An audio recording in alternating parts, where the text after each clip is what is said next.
السلام علیکم ورحمۃ اللہ وبرکاتہ، نحمده ونصلی علی رسوله الکریم، اما بعد فاعوذ باللہ من الشیطان الرجیم، بسم اللہ الرحمن الرحیم، رب اشرح لی صدری ویسر لی امری واحلل عقدۃ من لسانی یفقهوا قولی۔ سورۃ البقرہ کی آخری دو آیات کی فضیلت پڑھیں گے۔ نمبر 2 دعا جو ہے، اعوذ باللہ من الشیطان الرجیم، بسم اللہ الرحمن الرحیم، آمن الرسول بما انزل الیہ من ربہ والمؤمنون کل آمن باللہ وملائکتہ وکتبہ ورسلہ لا نفرق بین احد من رسلہ وقالوا سمعنا واطعنا غفرانک ربنا والیک المصیر۔ لا يكلف الله نفسا الا وسعها لها ما كسبت وعليها ما اكتسبت ربنا لا تؤاخذنا ان نسينا او اخطأنا ربنا ولا تحمل علينا اصرا كما حملته على الذين من قبلنا ربنا ولا تحملنا ما لا طاقة لنا به واعف عنا واغفر لنا وارحمنا انت مولانا فانصرنا علی القوم الکافرین۔ عبداللہ بن عباس بیان کرتے ہیں کہ ایک دن جبریل علیہ السلام نبی صلی اللہ علیہ وسلم کے پاس بیٹھے ہوئے تھے کہ ایک بہت زور کی آواز سنی۔ جبریل علیہ السلام نے اپنا سر اٹھایا اور کہا کہ آسمان کا ایک دروازہ ہے جو آج کھلا ہے، آج سے پہلے یہ کبھی نہ کھولا گیا۔ پھر اس سے ایک فرشتہ اترا۔ جبریل علیہ السلام نے کہا کہ یہ ایک فرشتہ ہے جو آج سے پہلے کبھی زمین پر نہیں اترا۔ فرشتے نے سلام کیا اور کہا کہ آپ صلی اللہ علیہ وسلم کو 2 نوروں کی خوشخبری ہو جو آپ کو عنایت ہوئے ہیں، آپ سے پہلے یہ کسی نبی کو نہیں دیے گئے، اور دوسری سورۃ البقرہ کی آخری آیات، کوئی حرف اس میں سے تم نہ پڑھو گے کہ اس کی مانگی ہوئی چیز تمہیں نہ ملے، یعنی اس کو پڑھ کر اور دعائیں بھی قبول ہوتی ہیں۔ تو بات یہ ہے کہ اللہ تعالیٰ نے مختلف چیزوں کو مختلف پر فضیلت بخشی، جیسے رات ساری برابر نہیں، رات کا آخری حصہ اپنے فضیلت کے اعتبار سے باقی رات پر بھاری، یعنی سحری کا وقت جو ہے اس میں اللہ سبحانہ وتعالیٰ خاص طور پر دعائیں سنتے ہیں۔ اسی طرح دن کے اول حصے میں اللہ نے برکت رکھی ہے، اللہم بارک لامتی فی بکورہا، یعنی صبح کا جو وقت ہوتا ہے۔ اسی طرح ہفتے کے دنوں میں جمعے کے دن کو فضیلت بخشی، سال کے مہینوں میں رمضان کو فضیلت بخشی۔ اسی طرح جگہوں کے اعتبار سے اللہ تعالیٰ نے مکہ کو خاص طور پر چن لیا، پیغمبروں میں بھی اللہ تعالیٰ نے بعض کو بعض پر فضیلت دی، اعمال میں بھی اللہ تعالیٰ نے بعض اعمال کو بعض اعمال پر فضیلت دی۔ اسی طرح قرآن مجید کی بعض آیات کو بعض پر فضیلت دی گئی، حالانکہ کلام سارا اللہ سبحانہ وتعالیٰ کا ہے، لیکن بعض حصہ بعض سے زیادہ برکت والا ہے، حالانکہ سب میں ہی خیر ہے، سارے میں خیر ہے۔ تو اسی میں سورۃ الفاتحہ کا ایک خاص مقام ہے، اور سورۃ الفاتحہ جو ہے اس کو سورۃ شفا بھی کہا گیا ہے، رقیہ بھی کہا گیا ہے، اس کو ہر نماز میں پڑھنے کو واجب قرار دیا گیا ہے، اور پھر اس کو پڑھ کر اگر دم وغیرہ کیا جائے تو وہ بھی فائدہ مند ہوتا ہے، اور تجربے سے یہ بات ثابت ہے۔ جب صحابہ کرام میں سے کسی ایک نے راستے میں کسی سفر کے دوران ایک قبیلے کے سردار کو جو بچھو کاٹ گیا تو اس پر دم کیا تو اس کو آرام آ گیا، جبکہ اس کو کسی اور چیز سے فائدہ نہیں ہو رہا تھا۔ تو اب یہ جو خصوصیت سورۃ الفاتحہ کے اندر ہے وہ کسی اور حصے میں اس طرح نہیں ہے۔ اسی طرح سورۃ البقرہ کی آخری 2 آیات بھی بہت اہمیت کی حامل ہیں، اور ان کی ایک فضیلت جو یہاں پتہ چلتی ہے کہ ان کو پڑھ کر اگر کوئی شخص دعا کرتا ہے تو وہ دعا قبول ہوتی ہے۔ ایک اور حدیث میں آتا ہے، عبداللہ بن مسعود سے روایت ہے کہ جب رسول اللہ صلی اللہ علیہ وسلم معراج پر تشریف لے گئے تو آپ سدرۃ المنتہا تک پہنچے، زمین سے جو کچھ بھی چڑھتا ہے وہ یہیں آ کر ٹھہر جاتا ہے، پھر لے لیا جاتا ہے، اور جو اوپر سے اترتا ہے وہ بھی یہیں ٹھہر جاتا ہے، پھر لے لیا جاتا ہے۔ اللہ تعالیٰ نے فرمایا یغشی السدرۃ ما یغشی، جب ڈھانپ رہا تھا سدرہ کو جو کچھ کے ڈھانپ رہا تھا۔ جب نبی صلی اللہ علیہ وسلم معراج پر تشریف لے گئے تو جو بیری کا درخت تھا اس کے اوپر جو روشنی تھی اس کی بات ہو رہی ہے۔ عبداللہ نے کہا کہ سونے کے پتنگے تھے وہ جو اوپر چھا رہا تھا۔ پھر رسول اللہ صلی اللہ علیہ وسلم کو وہاں 3 چیزیں دی گئی تھی، ایک تو 5 نمازیں، دوسری سورۃ البقرہ، کہ یہ آخری آیات، اور تیسری آپ کی امت میں سے اس شخص کے باقی تمام تباہ کرنے والے گناہوں کو اللہ نے بخش دیا جو اللہ کے ساتھ کسی کو شریک نہ ٹھہرائے، جو شرک نہ کرے۔ تو یہ تین چیزیں ملی تھی جن میں نماز کا ذکر عام طور پر ملتا ہے کیونکہ اس کے بارے میں مزید وضاحت سے احادیث بھی ہیں۔ تو اس حدیث سے کیا پتہ چلتا ہے کہ سورۃ البقرہ کی آخری دو آیات عرش کے نیچے سے ایک خاص خزانے سے نصیب ہوئی ہیں، اور یہ نبی صلی اللہ علیہ وسلم ہی کو ملی ہے، باقی انبیاء کو نہیں دی گئی۔ ایک اور روایت سے پتہ چلتا ہے، نعمان بن بشیر سے روایت ہے کہ نبی صلی اللہ علیہ وسلم نے فرمایا کہ اللہ تعالیٰ نے آسمان و زمین پیدا کرنے سے 2000 سال پہلے ایک کتاب لکھی، اس کتاب میں سے 2 آیات اتاری جن کے ساتھ سورۃ البقرہ کو ختم کیا۔ کب کی بات ہے یہ؟ زمین و آسمان کے پیدا کرنے سے 2000 سال پہلے کی بات۔ قلم کب پیدا ہوا تھا؟ 50,000 سال پہلے، باقی چیزوں کی تخلیق کے۔ جس گھر میں 3 رات یہ آیات پڑھی جائیں شیطان اس کے قریب نہیں آتا۔ رسول اللہ صلی اللہ علیہ وسلم نے فرمایا، مجھے سورۃ البقرہ کی آخری آیات عرش کے نیچے ایک خزانے سے دی گئی، مجھ سے پہلے یہ آیات کسی نبی کو نہیں دی گئی، یعنی یہ آپ کی خاص خصوصیت ہے کہ آپ کو یہ نصیب ہوئی۔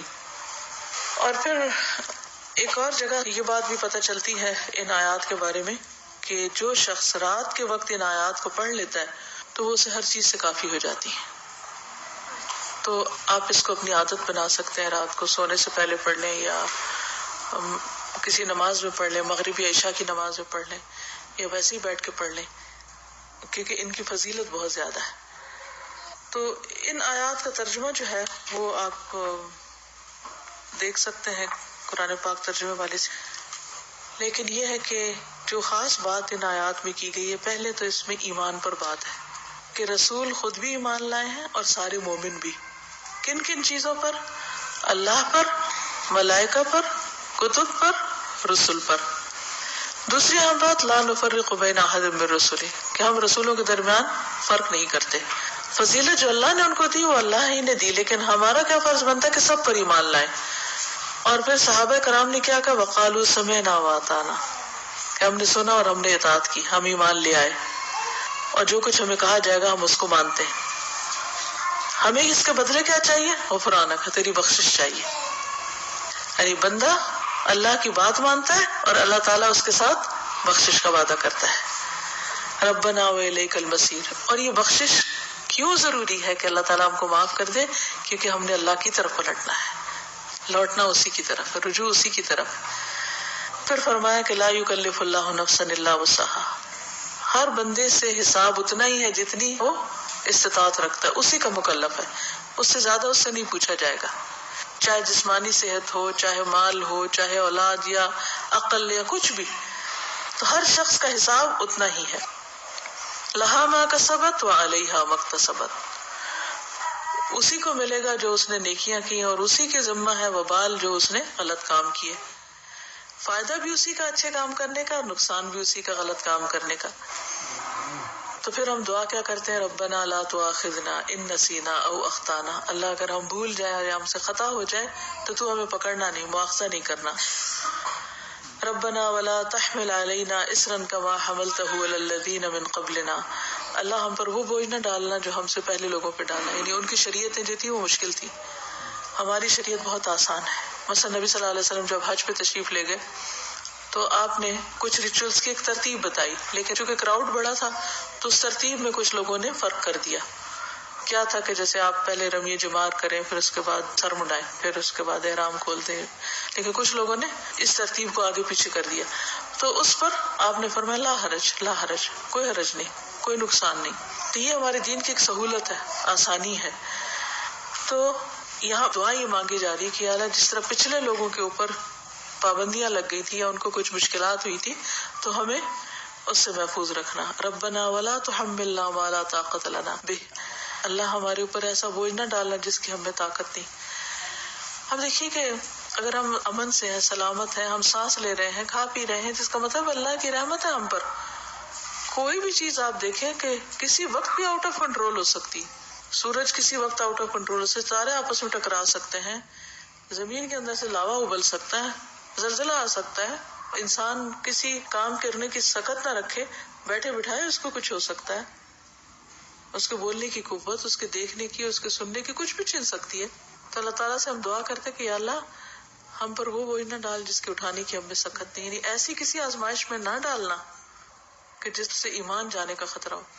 کچھ دن پہلے مجھے کسی نے فون کیا اور بتایا کہ فلاں جگہ پر جو لوگ قید ہوئے تھے ان میں سے ایک کو 40 سال کی قید و مشقت کی سزا سنائی گئی ہے. جگہ کا نام میں ویسے نہیں لے رہی کہ پھر پن پوائنٹ ہو جاتا ہے کہ کہاں کی بات. تو میری بیٹی نے کہا کہ میرے ذہن سے یہ بات اتر ہی نہیں رہی، کیونکہ جو اس آدمی کی بیوی تھی اس نے فوراً ہی خلا لے لی کہ میں تم اتنا ویٹ نہیں کر سکتی، اور حالانکہ اس کی بچی بھی تھی چھوٹی. اور 40 سال تک کون جیتا ہے ماں باپ میں سے، بہن بھائیوں میں سے، کہ جو اس کو پیچھے ملنے کے لیے جائیں. اور سزا بھی کوٹھڑی کی سزا ہے، کیونکہ تکلیف دہ قسم کی سزا ہے. تو وہ کہتے اس شخص کی بیوی نے خود آ کے بتایا کہ میں یعنی کہ کس طرح یہ سب کچھ ہوا اور کیسے وہ پکڑا گیا اور کیسے سزا ہوئی اور کس طرح میں نے خلا لے لی اور اب میں خود ارن کر رہی ہوں، اپنا زندگی چلا رہی ہوں. کہتی کہ مجھے جو چیز بہت زیادہ ڈسٹرب کر رہی ہے وہ یہ کہ دنیا میں بھی بعض اوقات لوگوں پر ایسی بڑی بڑی تکلیفیں آ جاتی ہیں کہ جس میں سارے ہی ساتھ چھوڑ جاتے ہیں. تو قبر میں کیا ہوگا، جہنم میں کیا ہوگا، کوئی حال نہیں پوچھنے آئے گا. اس لیے بہت ضروری ہے کہ ہم ایک تو دنیا میں بھی ایسی آزمائشوں سے پناہ مانگیں، کیونکہ آپ دیکھیں کہ آپ کو 40 سال ایک کمرے کے اندر رہنا پڑے یا ایک 4 دیواری کے اندر رہنا پڑے تو انسان کی حالت کیا ہو جائے. ہم اچھے بھلے کھاتے پیتے چلتے پھرتے ہم کہتے ہیں جی اب ہمارے فزیکل چینجز آ رہے ہیں، اب ہم جوان ہو رہے ہیں، اب ہم بوڑھے ہو رہے ہیں، اب ایسا ہو رہا ہے، ابھی ویسا ہو رہا ہے. تو ایک شخص جس کی جوانی بڑھاپا سب کچھ ایک جیل کے اندر گزرے، اس کی کیفیت کیا ہو سکتی ہے جس کے کہ مجھے 40 سال یہاں رہنا ہے، 40 سال یہاں رہنا ہے. اس کے لیے تو زندگی ایک طرح سے ختم ہے. تو میں نے اس کو سمجھایا کہ دیکھو 40 کے بعد نکلے گا تو صحیح نا، اگر زندہ رہا. اول تو پتہ نہیں کب تک زندہ. سوچو ان لوگوں کے بارے میں، تم اس سے زیادہ ڈسٹرب ہو تم ان کے بارے میں کہ جو قبر میں اس سے بڑی جیل میں، اور جو آخرت میں پکڑے جانے والے ہیں ان کا کیوں نہیں تم سوچ رہی؟ ان کے لیے کچھ کرو. ہم سب کا فرض بنتا ہے کہ کوئی اچھی بات ہمیں پتا ہے تو ہم دوسروں کے ساتھ شیئر کرتے رہیں تاکہ وہ بھی گناہوں سے بچیں. اسی سے آپ سوچیں کہ دنیا میں 40 سال ایک جیل میں گزارنا ایک وحشت ناک تصور لگتا ہے، کیونکہ ہم ریلیٹ کر سکتے ہیں نا اس کو. لیکن قبر میں کوئی چلا جاتا مٹی کے نیچے، بھول گئے سب کون گیا کیا ہوا. وہاں تو کسی کی چیخ بھی باہر نہیں سنائی دینی، اور لوگ کیسے کیسے غلط کام کر رہے ہیں، خود ہم پتہ نہیں کہاں کہاں غلطیاں کر رہے ہیں. اللہ تعالیٰ ہم سب کو معاف کر دے. تو بات یہ ہے کہ اللہ سے یہ دعا مانگتے رہنا چاہیے کہ یا اللہ ایسی ہمارے اوپر آزمائش نہ لانا، ایسی مشقت نہ آئے کہ جس کو ہم اٹھا نہ سکے، چاہے وہ کوئی بیماری ہو، کوئی مرض ایسا ہو. آپ دیکھیں کہ بعض بیماریوں میں پین ہوتی ہے، بعض میں تکلیف ہوتی ہے، ناقابل برداشت حد تک تکلیف ہوتی ہے. اس وقت انسان کے لیے صبر کرنا اور اپنے آپ کو کنٹرول میں رکھنا کہ منہ سے کوئی غلط بات نہ نکلے. اور اگر منہ سے تو چھوڑے، دماغ میں بھی برا خیال نہ، کیونکہ حدیث میں آتا ہے کہ تم اس وقت تک نہ مرو جب تک تمہارا حسن ظن اللہ کے بارے میں نہ ہو. اس کا مطلب نہیں کہ موت اپنے ہاتھ میں لے لو، اس کا مطلب یہ ہے کہ مرتے وقت تم اللہ سے اچھا ہی گمان رکھو تو تمہیں موت آئے. لیکن آپ کو پتہ ہے جب تکلیف کی شدت ہوتی ہے نا تو گمان اچھا رکھنا سب سے مشکل کام ہے، بہت مشکل. اس وقت مایوسی کی طرف سوچ ہو جاتی ہے فوراً. تو ربنا ولا تحملنا ما لا طاقت لنا به، اللہ ہم پہ وہ بوجھ نہ ڈال جس کے اٹھانے کی ہمیں طاقت ہی نہیں، ہم بہت کمزور انسان ہیں. ربنا ولا تحملنا ما لا طاقت لنا به واعف عنا واغفر لنا وارحمنا.